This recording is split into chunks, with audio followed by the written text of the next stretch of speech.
Hello and welcome back to the Scale Modelling Cafe, and welcome to part 3 of the Clearprop I-16 Type 5, the little tiny 1/72 scale kit. As is usual these days, I've used black superglue to glue the main fuselage seams together. Couple of reasons for this: one, it's quick, and two, there is zero chance of any shrinkage on the seams. Once glued together, they were polished with ammo sanding sticks with a little bit of water there. That helps to cut down the scratches. The sort of forward fuselage upper thing was actually a clear part, and this is separate, and you can see why. There's two little sort of circular viewing ports there. It was primed on the inside with the interior colour, and then again super glue was used to stick it together, using the blade of an old knife just to get right in there into the seam. This is then manipulated and held in place and allowed to dry. But sometimes speed is of the essence really, and it can move because it is slow drying stuff, so I tend to hit it with accelerator, and that's just going to hold it into place.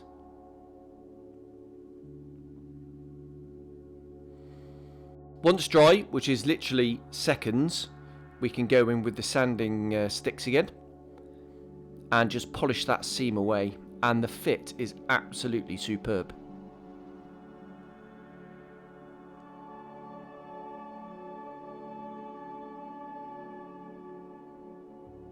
With that done, it's time to join the fuselage and the wings together, but before we do that, we have to put the rear bulkhead and the back seat cushion in.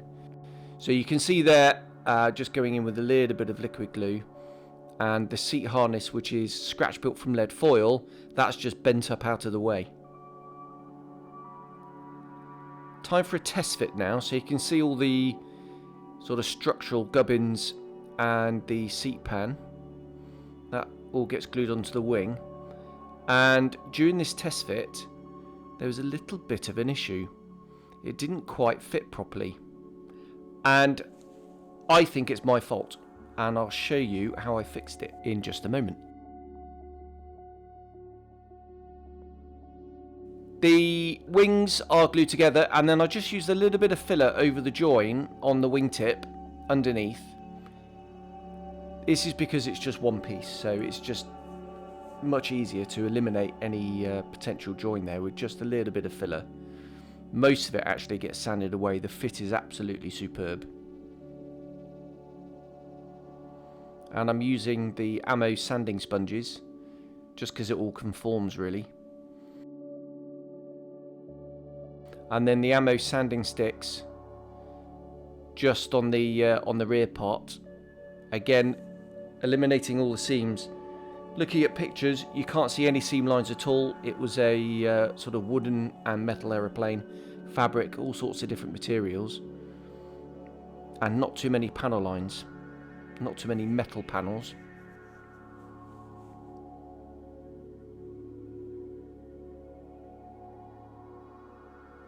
And the sanding stick here means you can actually preserve the contours a lot better.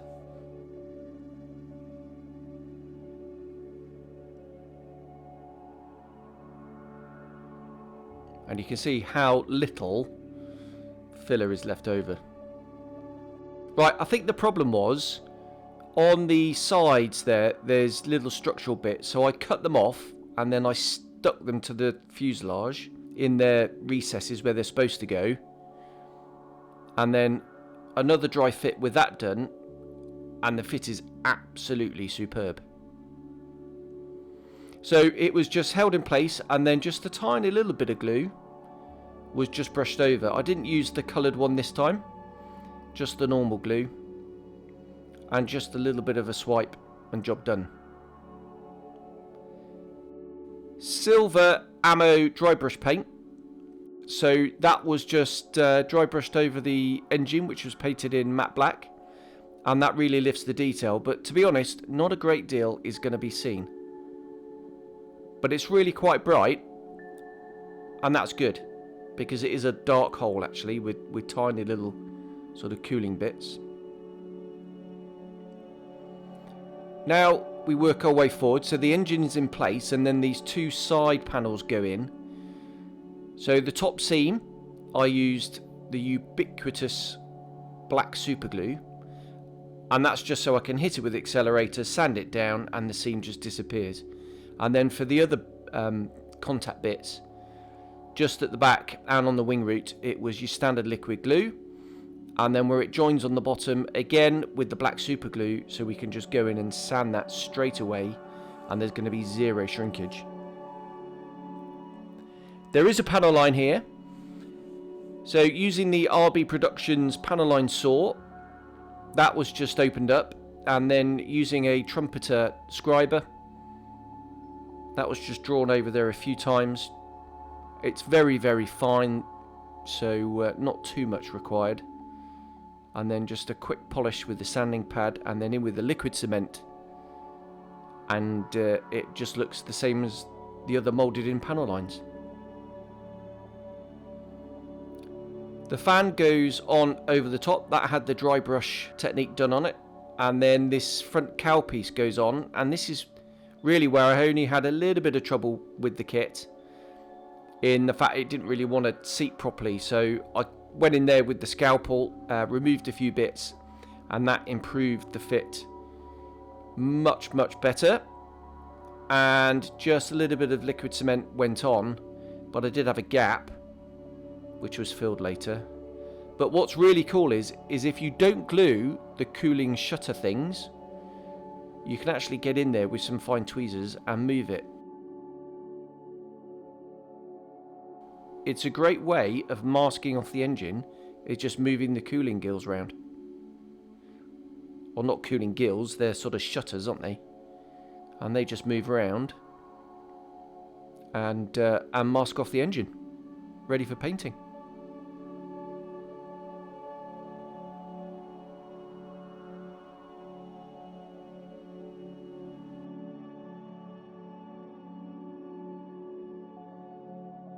There we go.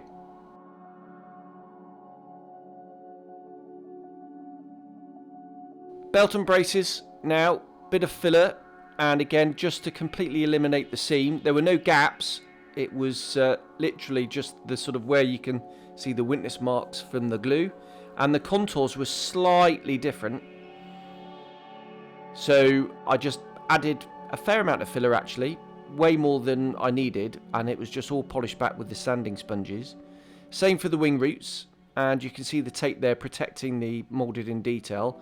I did actually go in with some wet and dry, folded it to a kind of sharp line so I could get right into the join, and you'll just see in a sec the result of all this work. There's just a bare witness mark. So I mentioned a gap at the front, so bit of tape, bit of filler, and then some more sanding.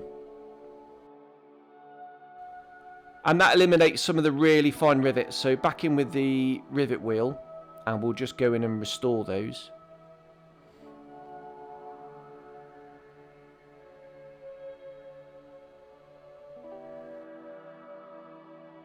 Onto the rest of the airframe now, and the tailplanes. It was back to the blue glue for this, and you can see just how precise that brush is and how accurate it can be with the dyed glue. And once it's in place, important to line it all up and make sure it's all square.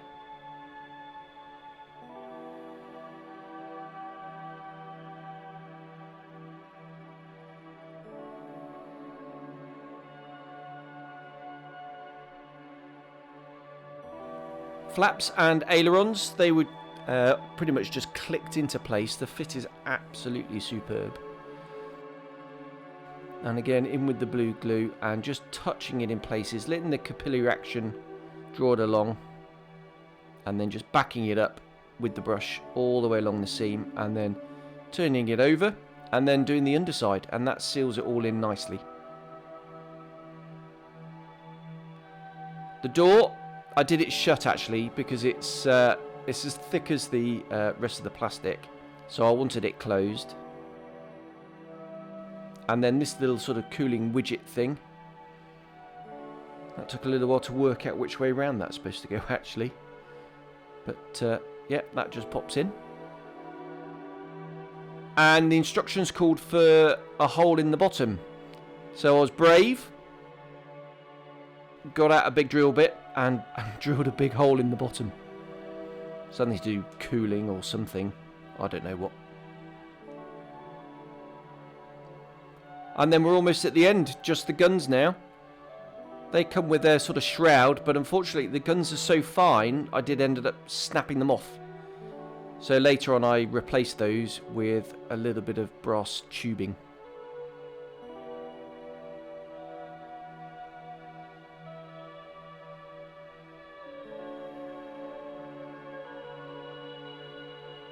And again, belt and braces, black super glue for the tail planes, just to eliminate any seam. That was hit with the accelerator and then sanded down.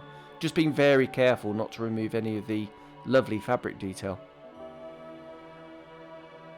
Talking of detail, the spinner cap was drilled out, just for a better effect. And then it was painted in this kind of sky blue colour, as was the rudder, and as was the fin on the fuselage.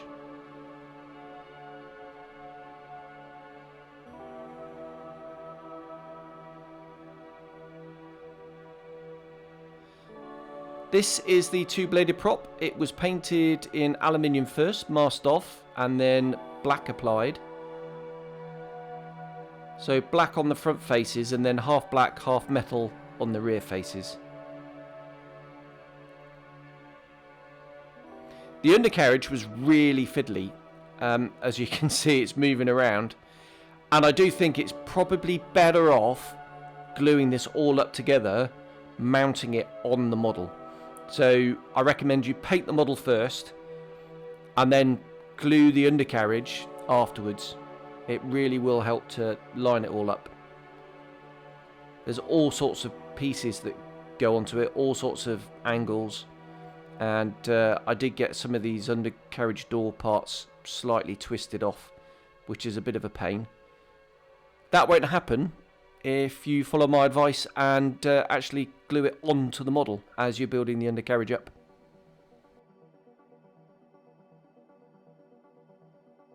And there we go, all finished.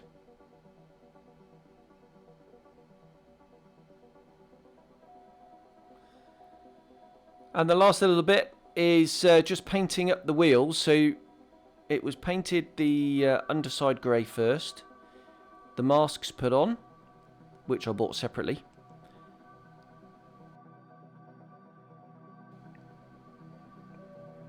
And then the tyre painted. And I've done a bit of an extreme close-up in a second, and you'll just see the detail on the tyre. Bearing in mind this is 72nd scale and it's tiny. That's just awesome. And that's it. There is the airframe all glued up, ready for painting, which is going to be in the next episode. So as you can see, it's really very quick. It's really quite simple. I went overboard on the filler, but it just helps to eliminate the seams, and the construction was really quick. So coming up in part 4, which will be the final part, we do the painting and we do a bit of freehand camo work.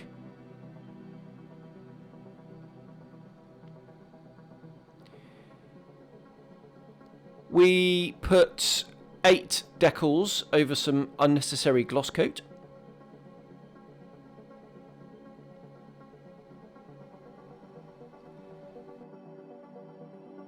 And we use a little bit of aluminium tape burnished down with a cocktail stick.